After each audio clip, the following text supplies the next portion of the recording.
Hi Virgo, ako ulit mga ka-UBG. Tingnan po natin kung anong dapat mong malaman. Ay, ay, ay, ay, ay.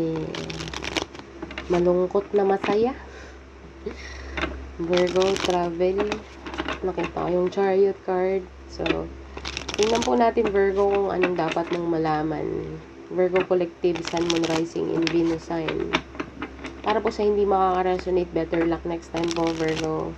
Okay, so para po sa mga makaka-resonate, salamat po in advance. Okay, so tingnan po natin kung ano dapat mong malaman Virgo, Sun, Moon, Rising, and Venus sign. Anong dapat malaman ni Virgo, Sun, Moon, Rising, and Venus sign?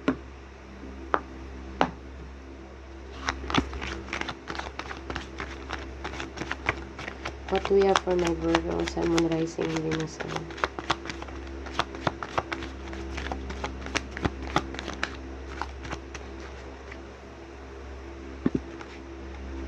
Ay, ano ba yun siya? Nag-pop out lang. Pero ang dami niya, pre. Ay, tatlo man siya. Okay. Ace of Swords, Knight of Wands, Seven of Wands. Katotohanan.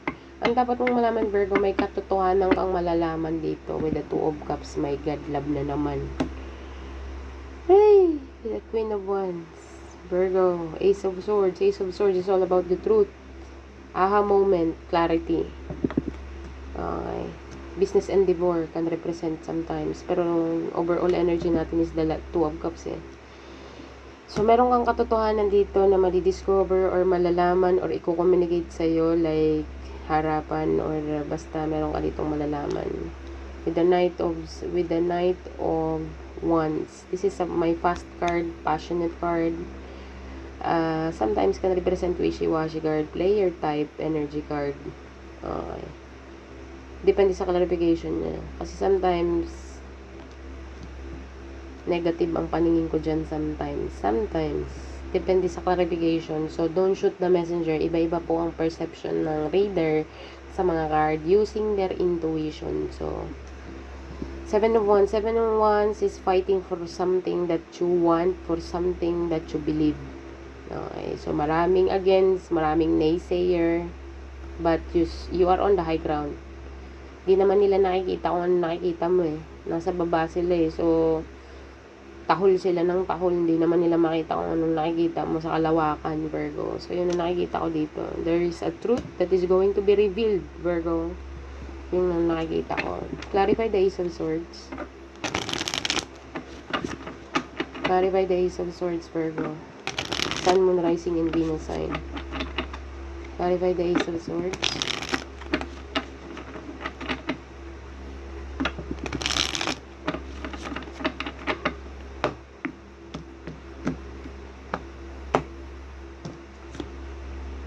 The High Priestess. Alam mo kung anong katotohanan, Virgo. Kutob mo. Kung ano yung kutob mo, yun na yun. Meron kang may information ka, meron kang download. Okay. Kung ano man sinasabi ng intuition mo, yun na nga. Four of Pentacles, Virgo. But you still silent ka pa rin and holding on sa katotohanan na malalaman mo. Or sa katotohanan na alam mo. Gets mo, Virgo. Meron kang alam or may malalaman ka palang basta download to, Virgo. Meron kang intuition dito or all of a sudden magkakaroon ka ng epiphany or aha moment. Okay. But you are going to hold on into it. Okay. Ikikip mo siya dito, Virgo. With the Four of Pentacles. Okay. Let's see. The Devil card. Oh my God. And the Star card. Meron kang katotohanan din. Clarify the Devil card. My God, sumasakit ulo ko. With the Fool card. Tell me more. The Lovers. My God. Virgo, you can feel it. You can sense it. Naaamoy mo. Napipil mo. Natatanaw mo. Napipicture mo. Sa isip mo. Okay, Virgo. May obsessed dito. King inang or meron ditong gumagawa ng toxic ways. Clarify mo. Page of Swords. This person, Kung sino man to Virgo, kasi meron tayong Two of Cups, the Lover's card. Yan. Meron ka bang toxic na ano? Alam mo yung toxic siya. You know better, Virgo. Kung sino man tong person na to Virgo, tinatry niyang mag-heal. Kasi the devil card, and alam mo naman ang devil card, overindulging. Overindulging means overdrinking, oversmoking, merong sexual attachment sa katawan, ewan ko, palibog, I don't know, but yun lang ang mga category ng devil card Virgo. Together with the star card, this person is healing, nag-heal siya ng toxicity niya, Brad. And at the same time, because of this kind of packing love, I don't know, Virgo. Pero this person knows na ang toxicity niya dito. I think you know this person. Hindi ko alam kung isa ka rin sa mga nagtotolerate ng toxicity nito, Virgo. I'm sorry to say, but this is what I'm seeing. And this is what I'm hearing. For in some point, parang tinolerate mo ang toxicity nito, Virgo. Alam niyang meron kang issue sa kanya regarding sa toxicity niya, narcissist, name it. You name it, Virgo. But this person wants to heal. Bakit? Tinamaan ako.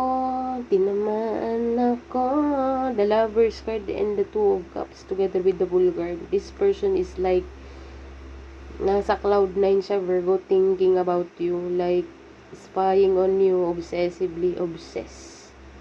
Why are you so obsessed with me? Pero wala kang sinasabi dito, Virgo. Okay, silent ka sa mga toxicity nito.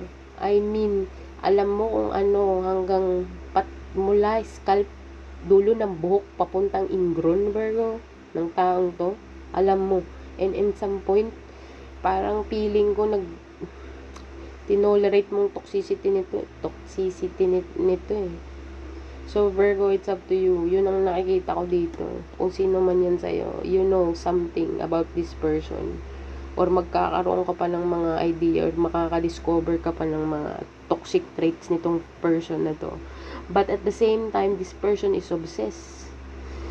Two of Cups, the Lover's card. Sometimes, hindi ko alam para bagang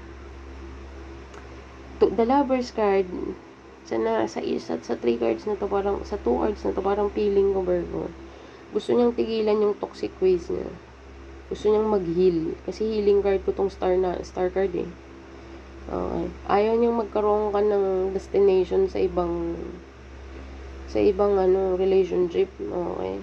So, kailangan niya sa sarili niyang magbago. Naisip niya yun, Virgo. Paulit-ulit to sa isip niya. Kailangan niyang magbago in order to take you or in order to bumalik in your good graces, or grace, I don't know. Basta alam niya yung sarili niya na toxic siya, alam niya sa sarili niya na ikaw lang ang makakaintindi at ikaw lang ang nakakaalam ng something regarding sa toxicity niya, Virgo. In some point, tinolerate mo to, but you don't give a fuck anymore, I think. But this person, kung sino man to sa'yo, toxic siya, Brad. At yun ang katotohanan doon. Ikaw lang nakakaalam ng katotohanan ng toxic ways niya, kung anong kinakatago-tago niya, kung anong klase siya, Virgo. Ikaw lang ang nakakaalam. So, yeah. Yun ang nakikita ko sa first draw, Virgo. Clarify to the Knight of Wands. Knight of Wands for my Virgo. Please, Knight of Wands. And this person, nag-i-spy siya sa'yo, or maybe watching you from afar, or basta online, or maybe physically, I don't know, or maybe basta obsessed to sa'yo. Alam mo ang toxic ways niya, alam mong galawan niya, tinolerate mo to in some point. But now na meron siyang realization dito na kailangan niya mag-heal in order to be in your good grace, Virgo. Okay. Hindi niya matitake dito pag magkaroon ka ng the Lover's card for me sa decision making, Virgo. Na magkaroon ka ng sa iba. Di pwede, Virgo. I cannot. Virgo, I can't. My God. Okay. So, yun na nakikita ko sa first row, Virgo. So, clarify the 9 of Wands. 5 of Wands. Ooh. 4 of Wands. 5 of Wands to the 4 of Wands. 8 of Wands. Wow. Puro Wands, Virgins. 9 of Cups. Virgo. 5 of Wands. There is a fight. There is a conflict regarding home. Okay. Merong chaotic something dito. Napaka-harsh. Sabi ko nga sa iyo itong Knight of Wands na to. Pag ang clarification na to hindi maganda talaga. Ang perception ko sa Knight of Wands talaga hindi talaga maganda. Meron ditong wala sa hulog ang salita eh. Even though Knight of Swords yon na wala sa hulog, pero ang Knight of Wands sometimes can represent negative. Okay, kasi ang Knight of Wands, very passionate, very fiery, make things done, nagmamadali, okay, na matapos ang something, at saka sabotage ng tawag nito, Virgo. 5 of Wands. Knight of Wands, clarified by the 5 of Wands, like, oh, come on, Virgo. 5 of Wands is a fight, competition, debate, okay, conflict, disagreement, tension, okay, clashing egos, pettiness, Virgo, regarding home. Hindi ko alam kung may fight ka sa along the home or merong tension inside the home. Okay, Virgo. 8 of Wands is a communication, fast communication, palitan ng salita, sagutan dito, Virgo. Yun ang nakikita ko. Okay, tsaka malakas ang kursunada niyang magsabi ng something na, alam mo ba yung sabi niyan, Virgo, sa sinabi ko dito sa 7 of Wands kanina, maraming against, hindi naman nila nakikita kung ano yung nasa taas kasi nasa baba sila. Parang ganun yung energy na nakikita ko dito. Okay, 5 of Wands. Hindi ko alam kung anong conflict yan sa'yo inside the home or inside the community or inside the workplace. I don't know. But pangalawang bahay mo or sa bahay mo or I don't know. Basta yun ang nakikita ko dito with the 8 of Wands, Virgo, to the 9 of Cups. 8 of Wands, you communicate what you want. Itong gusto ko, ito dapat ang mangyari. Ito kasi. And then, yung another person or people around you is against about it, Virgo. Okay, hindi nila nakikita kung anong vision mo. So, hindi talaga nila makita. Kaya malabo talaga sa kanila. Hindi talaga nila yan mararamdaman kasi ikaw ang nakakaramdam at ikaw ang nakakakita. So, in some point, useless. Clarify the 9 of Cups.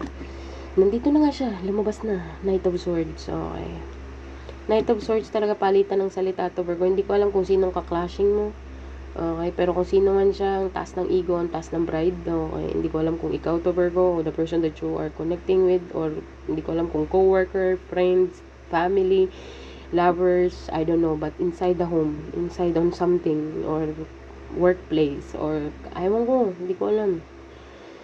Basta yung sinasabi ko dito, Virgo, merong nagko-communicate ng kung ano ang gusto niya sa side niya, kung ano man ang dapat, merong palitan ng salita dito, tapos merong action na nag-take place para bagang panindigan kung ano man ang sinabi, okay. Kaya akong panindigan kung ano yung sinabi ko, okay.